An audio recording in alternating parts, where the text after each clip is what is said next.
Hi students, today's tech tip is on the iPad multitasking feature. Did you know that you can have two apps open at the same time in a split screen? Let me show you how.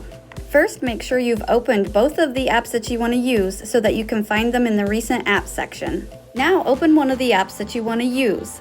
Then you'll drag up from the bottom of your iPad in order to access the app switcher. Long press on the next app, drag to the side until you see the split screen start. Now you can access and work in both apps at the same time. To stop multitasking, just grab the handle in the middle of the screen and swipe to the side. This will close that app for you and make the other app a full screen app again. You can also stack apps on top of another app. Access your app switcher like before, drag and drop on top of your other app. Here you can stack multiple apps, swipe between them by grabbing the app switcher handle at the bottom.